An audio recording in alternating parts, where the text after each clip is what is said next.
Hello students, जय हिंद। स्वागत है आपका अपने YouTube channel success point the way of success में। दोस्तों, कोरोना का आना जाना तो लगा रहेगा, लेकिन जो समय एक बार चला जाएगा वो दोबारा लौट कर नहीं आएगा।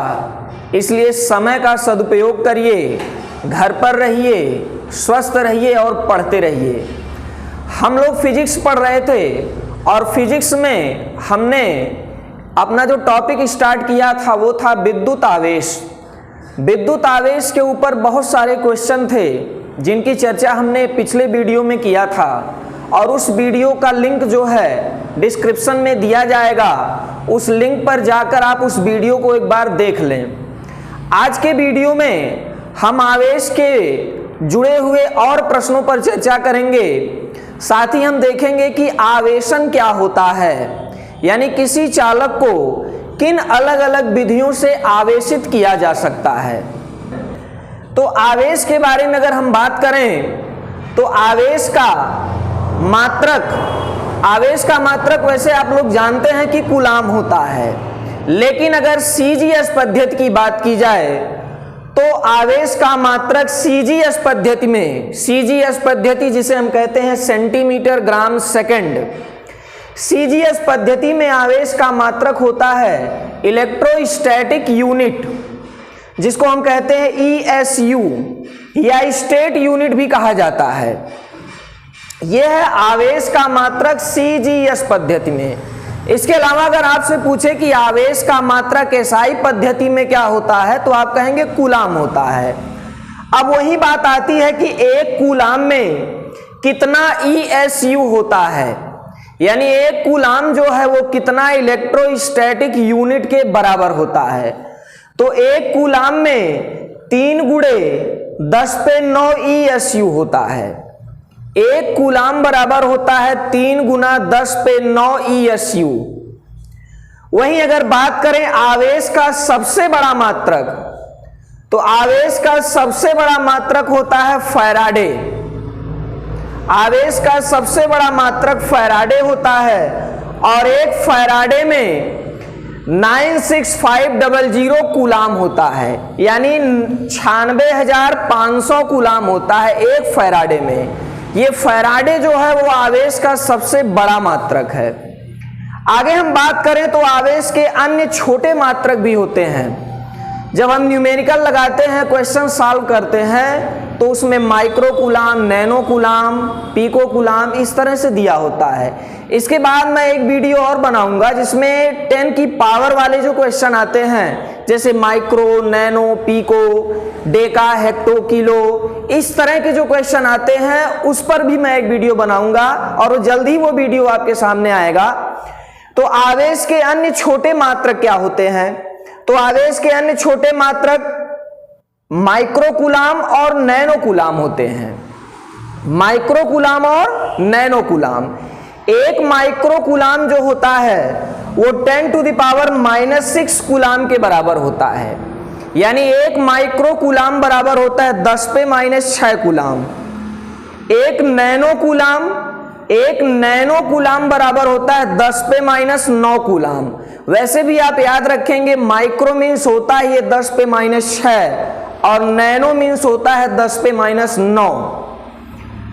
आवेश का विमीय सूत्र, तो आवेश के विमीय सूत्र की अगर हम बात करें तो आवेश का विमीय सूत्र होता है MLTA, M पे 0, L पे 0, TA होता है। विमीय सूत्र आपको पता होगा विमीय सूत्र किसे कहते हैं, और विमीय सूत्र आपको आना भी चाहिए, क्योंकि अक्सर एग्जाम्स में विमीय सूत्र के बारे में पूछ लिया जाता है। और ये विमीय सूत्र निकाला कैसे जाता है तो आपको पता होगा, विमीय सूत्र जो निकाला जाता है वो उस राशि के सूत्र से ही निकाला जाता है। इसमें द्रव्यमान को m से, लंबाई को l से, समय को t से, विद्युत धारा को a से दर्शाया जाता है। तो अगर हम आवेश की बात करें तो आप सभी लोग जानते होंगे आवेश बराबर होता है धारा गुणे समय, धारा गुणे समय। तो अगर हम आवेश के मात्रक की बात करें, आवेश का मात्रक अगर हम इसकी बात करें तो हम धारा का मात्रक लिखेंगे यानी एम्पियर, एम्पियर, और समय का मात्रक लिखेंगे यानी सेकंड, यानी आवेश का मात्रक एम्पियर सेकंड हुआ, जिसी को हम कूलाम कहते हैं। अब आवेश का अगर हम बीमीय सूत्र लिखना चाहें तो कैसे निकालेंगे? आवेश का बीमीय सूत्र कैसे निकालेंगे? तो बीमीय सूत्र निकालने के लिए हमने क्या बताया कि द्रव्यमान को m से, लंबाई को l से, समय को t से और एम्पियर को a से दर्शाएंगे। तो इसमें द्रव्यमान तो है नहीं, द्रव्यमान नहीं है तो m पे हम 0 लिखेंगे, क्योंकि द्रव्यमान नहीं है तो m पे 0 लिखेंगे और बड़ा कोष्टक लगाएंगे, क्योंकि जब भी बीमीय सूत्र लिखा जाता है तो बड़े कोष्टक में लिखा जाता है। चूंकि लंबाई भी नहीं है, l भी 0 हो जाएगा। और समय की बात करें तो समय दिया है सेकंड तो t हो जाएगा, और विद्युत धारा एम्पियर दिया है तो a हो जाएगा। इस तरह से आ गया आवेश का बीमीय सूत्र। अब अगर हम बात करें आवेशन की विधियां यानी मेथड्स ऑफ चार्जिंग, यानी किसी वस्तु को किन अलग अलग विधियों से आवेशित किया जा सकता है, तो अगर हम किसी वस्तु को आवेशित करना चाहते हैं तो उसके आवेशन की 3 विधियां होती हैं।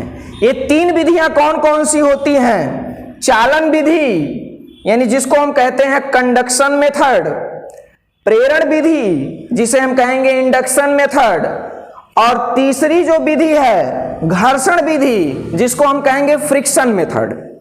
ये होती है चालन की विधियां, आवेशन की विधियां, कि किसी भी चालक को हम कैसे आवेशित कर सकते हैं, जिसको हम कहेंगे मेथड्स ऑफ चार्जिंग। तो समझते हैं कि चालन विधि क्या है। चालन विधि का मतलब होता है जैसे चलना, जैसे जब हम किसी आवेशित वस्तु को किसी अनावेशित वस्तु के संपर्क में रखते हैं तो क्या होता है कि उस आवेशित वस्तु पर जो आवेश होता है वही आवेश, उसी प्रकृति का आवेश उस अनावेशित वस्तु पर भी चला जाता है। इस विधि को हम कहते हैं चालन विधि। जैसे मान लीजिए एक ये मार्कर ये आवेशित है और ये एक अनावेशित है, तो अगर हम दोनों को संपर्क में लाएंगे तो जो आवेश इस पर है वही आवेश इस पर भी आ जाता है। तो इस विधि को, आवेशन की इस विधि को हम चालन विधि कहते हैं। यानी जैसी संगति वैसी रंगत, जिसके साथ जाएगा वैसा ही हो जाएगा।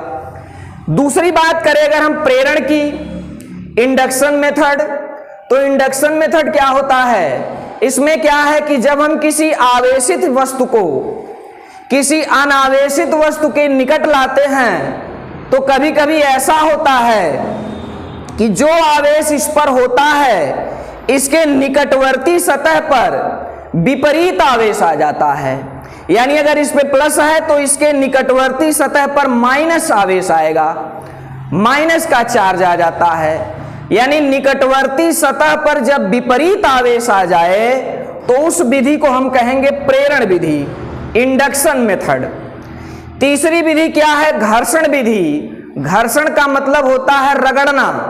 जब हम दो वस्तुओं को आपस में रगड़ते हैं तो उस घर्षण के कारण इलेक्ट्रॉनों का स्थानांतरण होता है। यह बात आपको पिछली वीडियो में बड़े अच्छे से बताई गई है कि घर्षण के कारण दो वस्तुओं में इलेक्ट्रॉनों का स्थानांतरण होता है और इलेक्ट्रॉनों के स्थानांतरण से किसी पर प्लस आवेश आ जाता है तो दूसरे पर माइनस आवेश आ जाता है। तो ये हो गई तीसरी विधि जिसको हम कहेंगे घर्षण विधि। तो किसी भी चालक को आवेशित करने की 3 विधियां होती हैं, चालन विधि, प्रेरण विधि और घर्षण विधि। आगे हम देखते हैं विद्युतदर्शी क्या है, यानी इलेक्ट्रोस्कोप क्या है। तो इलेक्ट्रोस्कोप की अगर हम बात करें तो यह एक उपकरण होता है और यह ऐसा उपकरण होता है जिसकी सहायता से किसी वस्तु पर आवेश की मात्रा को ज्ञात किया जाता है कि कोई वस्तु आवेशित है या नहीं। इस बात की जानकारी हमें इलेक्ट्रोस्कोप से ज्ञात होती है जिसको हम विद्युतदर्शी कहते हैं। तो दोस्तों ये था वीडियो आवेश और आवेशन की विधियों पर। आगे हम अगले वीडियो में जब मिलेंगे तो नेक्स्ट वीडियो में हम देखेंगे कि कूलाम का नियम क्या है। तो ये वीडियो अगर आपको अच्छा लगा हो तो चैनल को सब्सक्राइब जरूर करिएगा और अपने दोस्तों के साथ शेयर भी करिएगा। धन्यवाद।